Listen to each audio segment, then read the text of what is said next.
Today we will be talking about membranes and transport across membranes.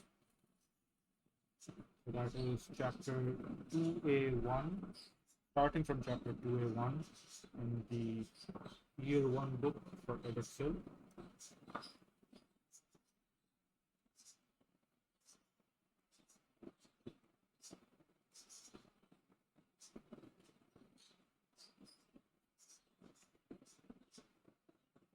So, as an introductory bit, we know that there is a high level of organization in living creatures, organizations.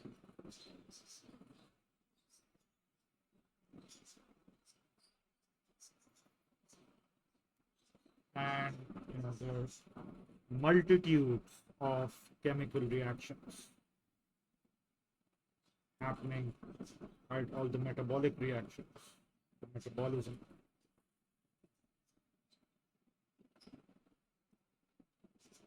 And obviously all these reactions are important for life. And these reactions happen in cells mostly. And many of these reactions need to be localized because they involve enzymes, hormones, right? And so at times they need to be occur only in specific cells or within a cell in a specific organelle, right? Because you don't want that reaction or that enzyme running amok. And what we also, right? So how is that achieved? It's not just about the chemical reactions, right? Organization, what we notice inside cells as well is that there are a lot of membranes, right? So you've got one, right, overall cell surface membrane surrounding the cell.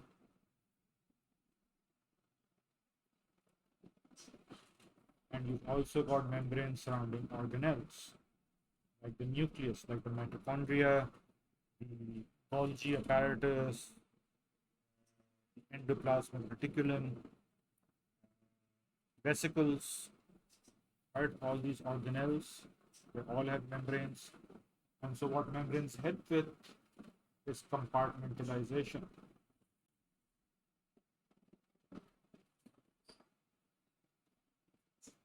Keeping things separate in a way that they make compartments, so if you stay here and you stay there. And they also act as barriers, right, to separate materials.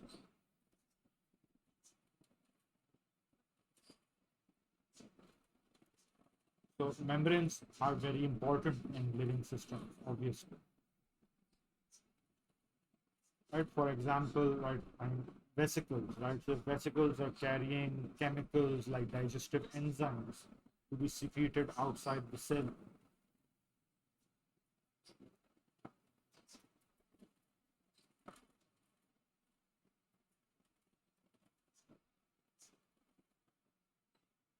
And so they need to be compartmentalized, they need to be kept away from the rest of the cell, right? So it doesn't cause damage. And then these vesicles should be able to fuse with the cell surface membrane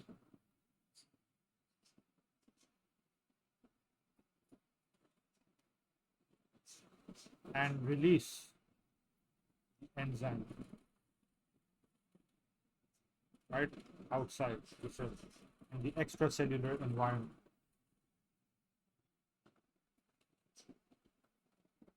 So these, this is like a general introductory bit about the roles and importance of membranes. Now we come to, well, what are membranes made of? The structure of membranes.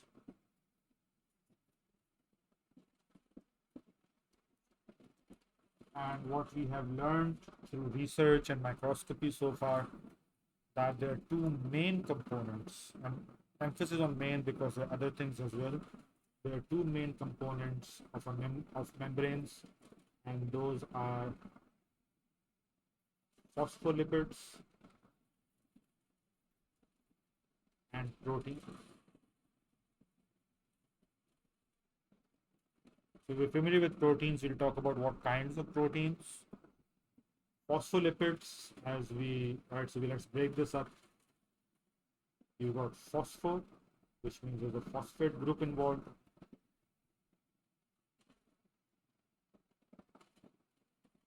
And then you've got the lipid part. So what does a phospholipid look like? We remember triglyceride, so we have the glycerol molecule. So we just write it like this. We've got the glycerol molecule, and the glycerol molecule had 3 OH groups with it. What's happening here is at 2 of the OH groups, you've got fatty acid chains attached. Toolbar.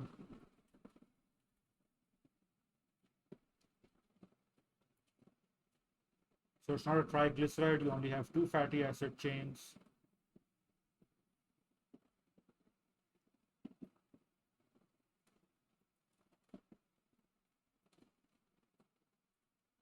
Or molecules. And what you have additionally is a phosphate group. And so what this does, this is a phospholipid, the general phospholipid molecule, but we're not going into specifics about what kind of fatty acid chains they are. Now, phosphate is ionic, which means it has a charge, and the glycerol molecule still has an OH, right, which is also hydrophilic. And so what we're having over here is half of the molecule is hydrophilic, and the other half is hydrophobic. And this separate, the existence of both the hydrophilic and hydrophobic part in the same molecule gives the phospholipid molecules its unique properties, right? So in general, phospholipids are also called polar lipids, right? Because it's a lipid, it has the fatty acid, has the glycerol, it also has the phosphate group, and so, right, the hydrophilic part is polar, the hydrophobic part is obviously non-polar.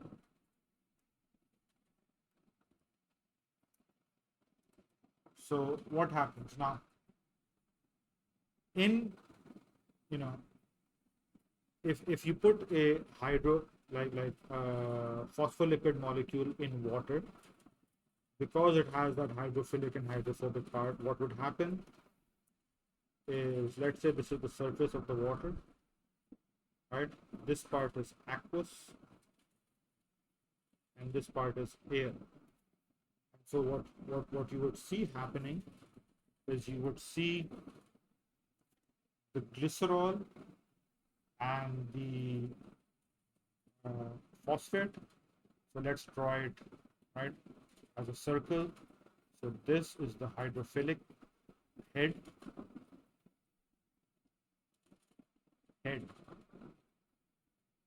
and right, you've got the fatty acid chains, right, and these are the hydrophobic tails. Hydrophobic tails. And so this is how you would find the molecule arranging itself, right? The head in the water, the tails up in the air. But the problem is this does not happen in a living system, in a biological system, because the environment in a biological system is all aqueous.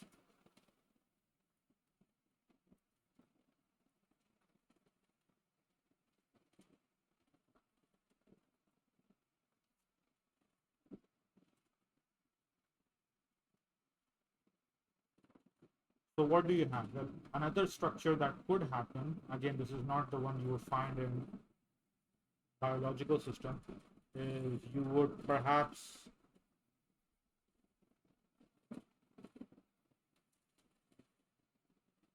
Not drawing them too close, just to speed this up.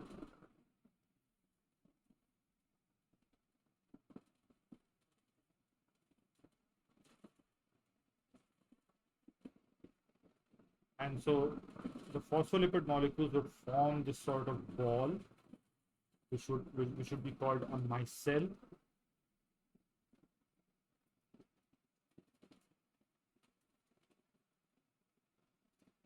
And so the environment around is aqueous. So that's where you would find the hydrophilic heads. And the center excludes water, right? So there's no water there, and that's why the hydrophobic tails are comfortable. Again, this is not a structure that you would find in biological systems. So what happens in biological systems, right? The phospholipid molecules arrange in a double layer.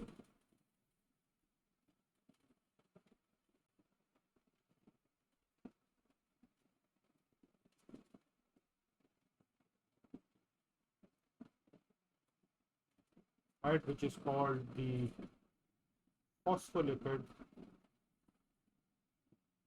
bilayer. Bi meaning two. Right? So it forms the phospholipid bilayer, and right, or it is also called a unit membrane.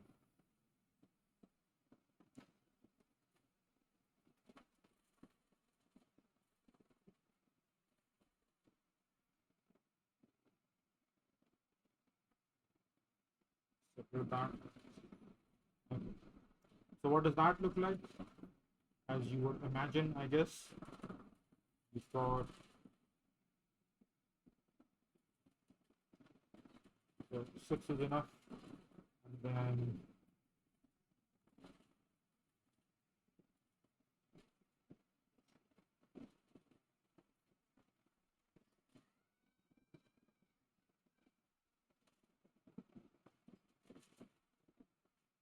this is what it would look like.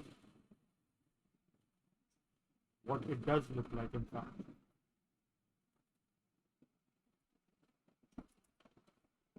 And so on either side, because again, right, it's an aqueous environment. So on either side, facing the water, you've got the hydrophilic heads, right? And the hydrophobic tails are on the inside, away from the water.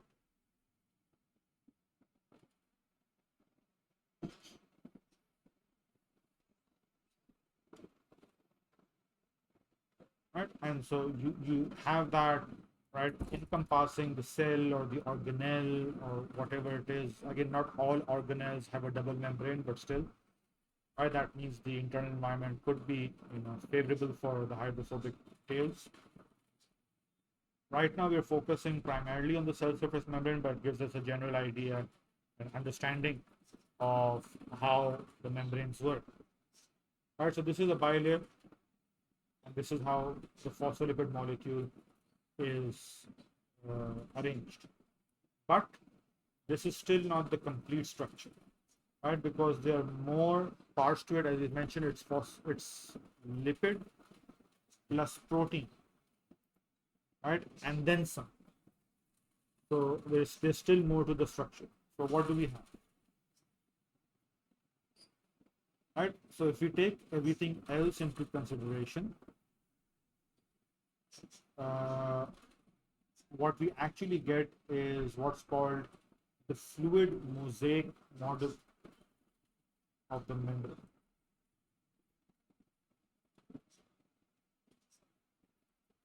Fluid mosaic model,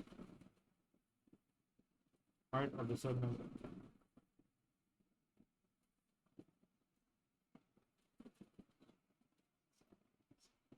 And so what that includes is you've obviously got the main phospholipid bilayer.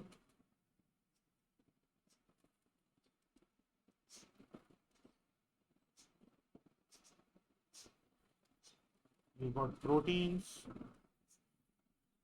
and you've got cholesterol.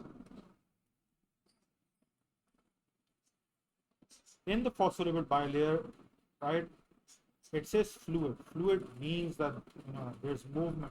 there's sort of, you know, liquidity. So it's not rigid, right? The membrane is by no means rigid, because we see, for example, white blood cells, they can squeeze out of capillaries, and the fact that they can squeeze out of capillaries means that there is elasticity, right? You can say elasticity, or you can say that, you know, the cell membrane is flexible. Or red blood cells can also, you know, change shape a bit to squeeze through capillaries. When cells take up water, they expand to a certain limit, and so again, right, so that elasticity, that flexibility, right, that's what the fluid part indicates. Mosaic meanings is not just phospholipids, it's a lot of things all, you know, put in along with the phospholipid. So in the phospholipid, it depends what kind of fatty acid is part of the hydrophobic tail, right? If they're unsaturated, so or unsaturated. So we talked about unsaturated fatty acid. That means that they have at least one carbon-carbon double bond in them. There could be more. And what that does structurally is, if you would normally draw a fatty acid like this, if there's a double bond, what would happen is it would cause a kink in the structure. So, right, for example, there's a double bond here, right, and so it would cause a bend. And what that would do is that would cause, you know, it would prevent tight packing of the tails together, right? Because obviously it's bent at an angle, and so perhaps the other one is saturated, and so what you have, you've got this gap over there, right? And so that adds to the fluidity. Then you've got cholesterol, right? Cholesterol, you've got molecules of cholesterol that embed in the spaces between. Let's see, the cholesterol here, cholesterol here, cholesterol here, right? And these actually reduce fluidity.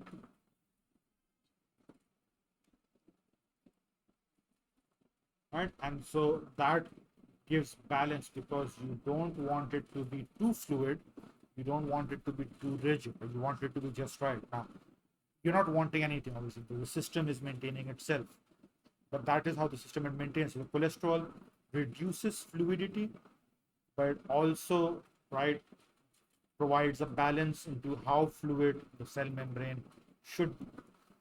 And then you've got the proteins, right? So you've got various types of proteins. You've got two main types, which are integral, right? Then you've got peripheral, right? In these, you've got monotopic and transmembrane. So let's go to the next page to talk about those. Any questions so far? No, sir. So what are integral proteins in the cell surface membrane? Integral proteins are the ones that are embedded into the cell surface membrane, right, and are a permanent feature. Write that scribbling.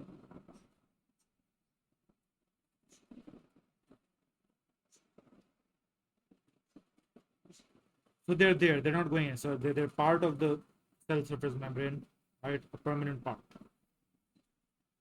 Whereas peripheral proteins, right, are temporary. So they may attach and then later on, right, move, be removed.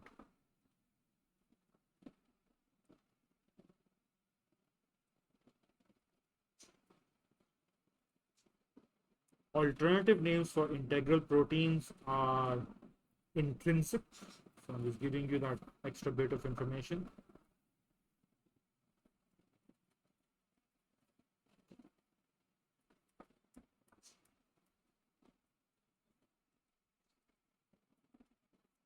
You can also call them intrinsic and extrinsic. So those are alternate terms for the integral and the peripheral proteins. Then you've got monotopic. Right? What's monotopic? So it could be integral, it could be peripheral, right? But what monotopic means is that it is present or found only on one side of the membrane.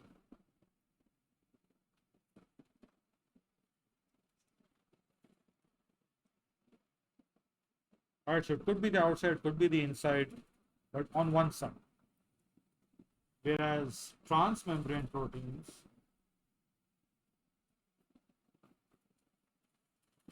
right, go all the way through the bilayer.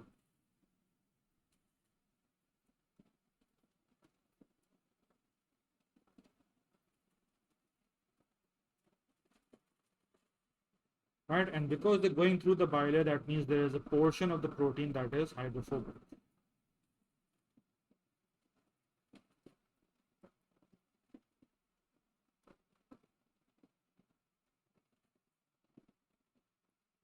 Why do I say, or why does the book say that portion of the protein is hydrophobic? Again, because right, the interior of the bilayer is the fatty acid tails, which are hydrophobic, and so right, you don't want a protein that has hydrophobic R groups because that's what makes it hydrophobic or hydrophilic. Right, so the R groups that are making up a transmembrane protein, you don't want hydrophilic groups sitting in a hydrophobic environment. It's not going to work out. Right, and so the proteins are folded in such a way that the part that is going through over here, for example, so that is a transmembrane protein, and so this part that is inside the bilayer with the fatty acid chains, that is hydrophobic, and the part that is on the outsides is hydrophilic. So you've got all these different types of proteins, right? But these are about their positions on the membrane, right? And whether they're a permanent structure or not. What role do these guys play?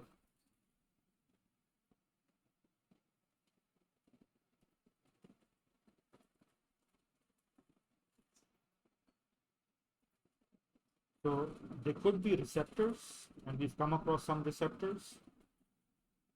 So they could be receptors for hormones or some other signaling molecules.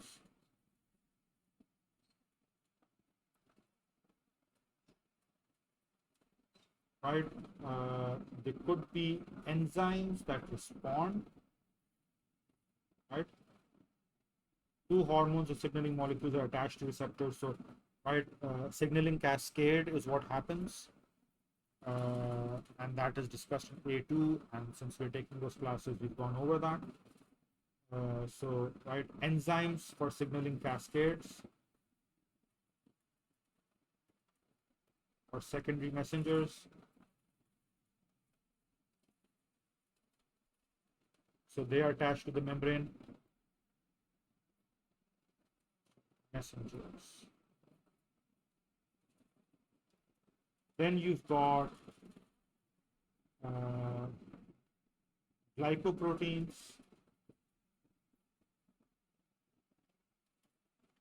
And these act as antigens.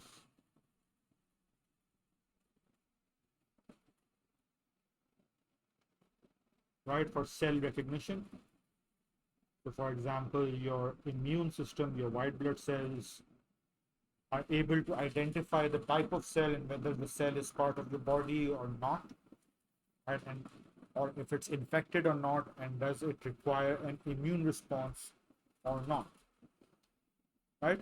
So glycoproteins, they have a carbohydrate uh, part attached to the protein, normally sticking to the outside,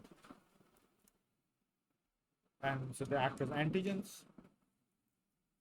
And then most importantly, right, you've got proteins taking part in something called facilitated diffusion.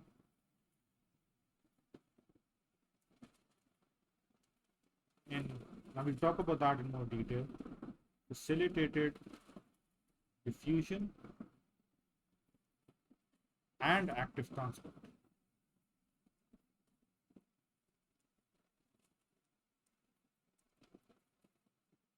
Right? So that's where the transport across membranes. So basically, they're involved in the transport of molecules or substances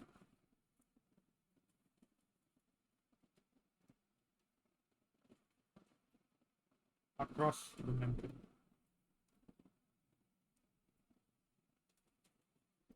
These could be channel proteins, which is the N channel proteins, or carrier proteins. And as far as channel proteins are concerned, they could be triggered by some signal. So they can be triggered on or off in some cases, not always.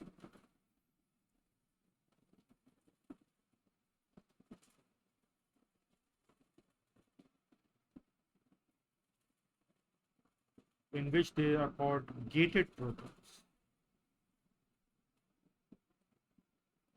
because then they act as gates. If they're turned off, material can't pass through, whichever substance they are forming channels for.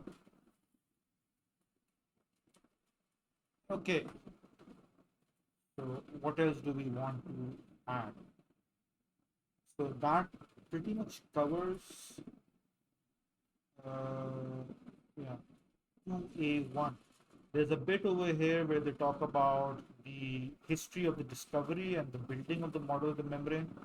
I'm not going over that. You can read that from text, how it was developed starting from the end of the 19th century and all the way up to recent techniques. Any questions? No, sir. All right. So next we have 2A2.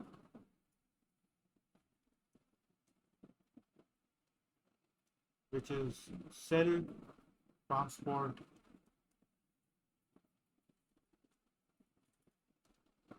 and diffusion.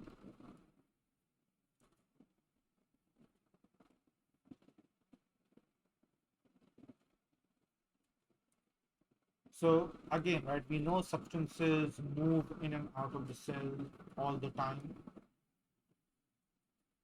Substances such as ions, gases, water, enzymes, hormones, right, other stuff, right, move in and out all the time.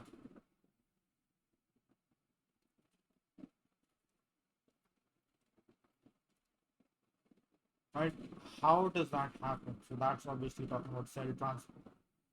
And so there are two main types of transports. Then they are further broken up into different processes that through which they happen. So the main types of transport are passive transport,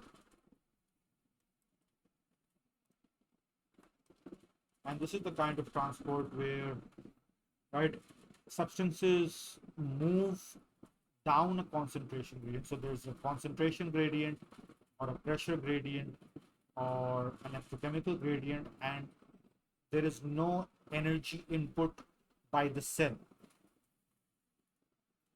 So passive transport occurs down a gradient. That could be for concentration, pressure, or electrochemical.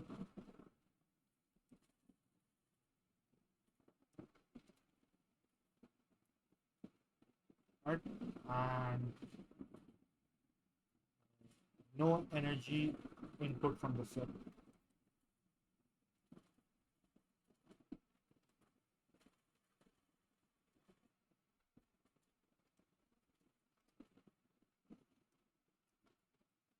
Now, saying that there's no energy input from the cell does not mean that there's no energy involved at all, right?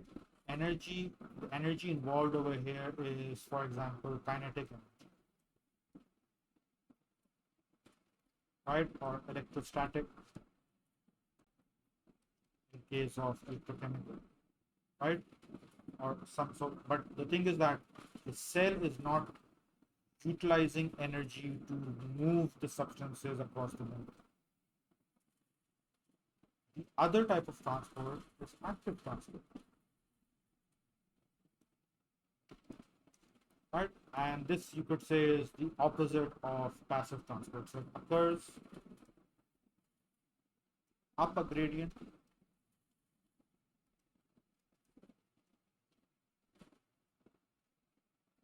Achha, what does it mean by going down a gradient? Basically means going from high to low.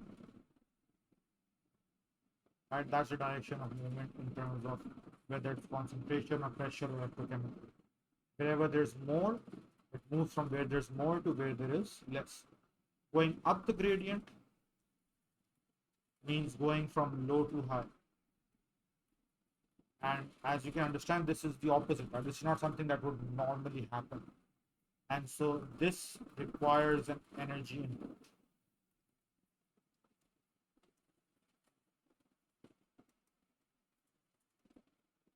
from cell.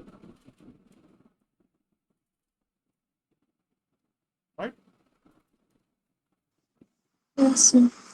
Now let's talk about, do we have time? We have time. Let's talk about passive transport.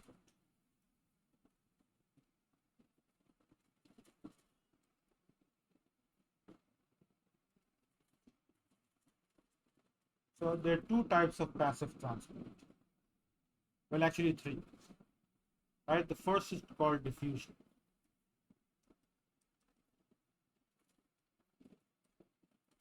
And that is the movement of particles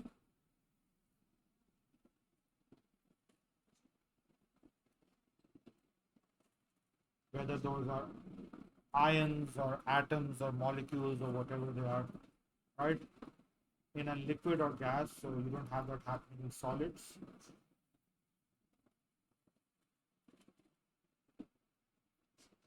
Down a concentration gradient, right? So again, from a region of high concentration down a concentration gradient, right? That means from a region or area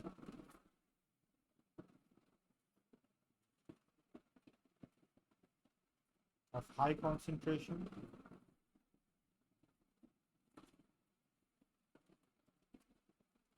to an area of low concentration. What I want to highlight over here is the use of the word region or area. So you don't say that the particles move from high concentration to low concentration, right? Because that is ambiguous. You want to specify they're moving from an area of high concentration, so right, they're a place where there's more of them, to an area of low concentration, so to a place where there are less of them. So the wording matters in this case, and this point is highlighted in the book as well. Right? So it is a passive process, does not require extra energy. The energy comes in, right? For example, very small molecules such as O2 or CO2, right? So these are very small molecules, and so they freely diffuse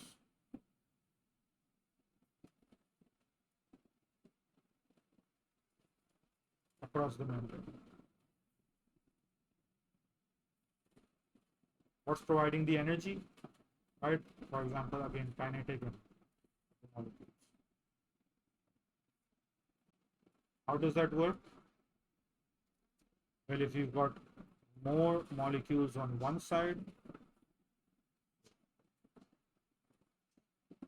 and this is the membrane, and you've got fewer over here, and so, right, that more molecules means there's more kinetic energy and more collisions between those molecules. And that movement, that kinetic energy, that collision would cause them to move towards the area where there is less concentration. Now, what happens, right? It's right. This continues ideally until the concentration on both sides becomes balanced.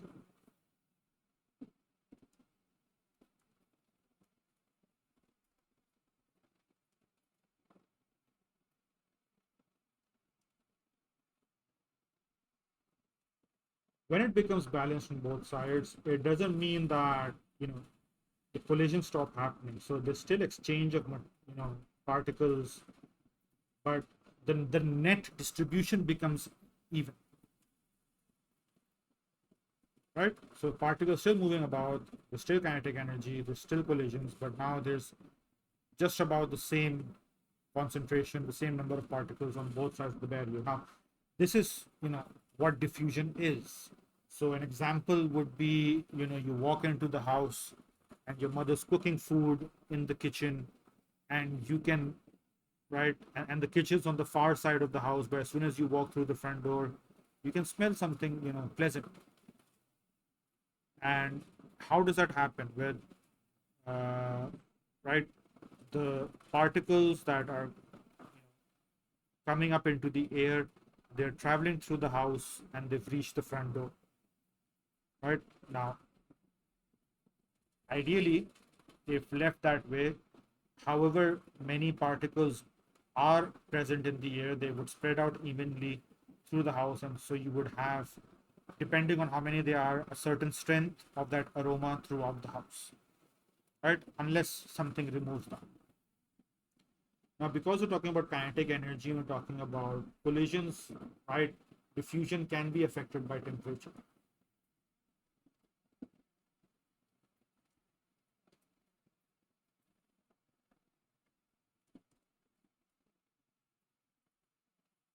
So the rate of diffusion, so the higher the temperature, the higher the rate of diffusion. The end result would be the same, right? But more temperature, more rate of diffusion. Why? Because you've got more Ke with the particles and more collision. And this part applies to biological systems as well. Temperature is important. What also happens in biological systems is, right, normally you don't have a situation where something becomes even on both sides and that's the end of the story. In biological systems, right, diffusion gradients are maintained.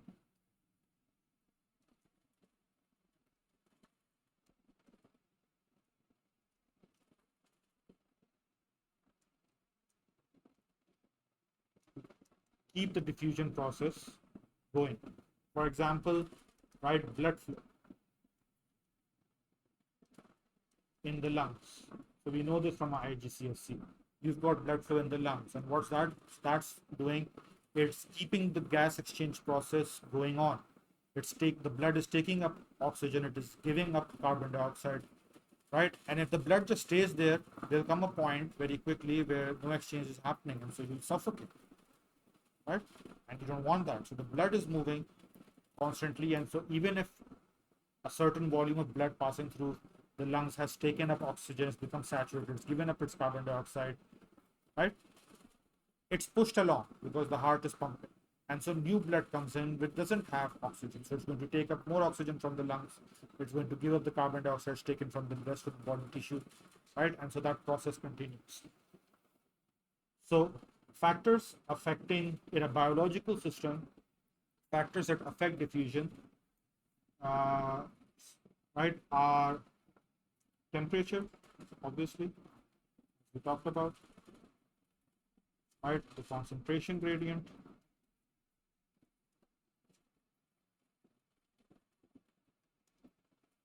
and so a steep concentration gradient is maintained. Excuse me a sec. So the concentration gradient and how steep it is.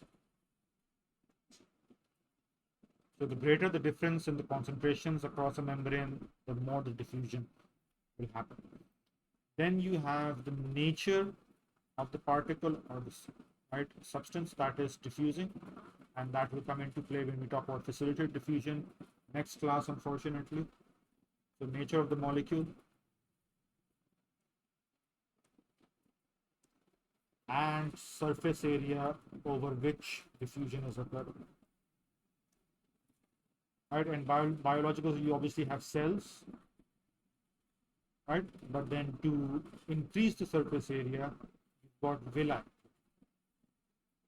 right? And so you've got these cytoplasmic projections of cells. So instead of having something like this, the cytoplasm and the cell surface membrane forms villi. And what that does is, right, surface area is basically the area available for exchange or transport.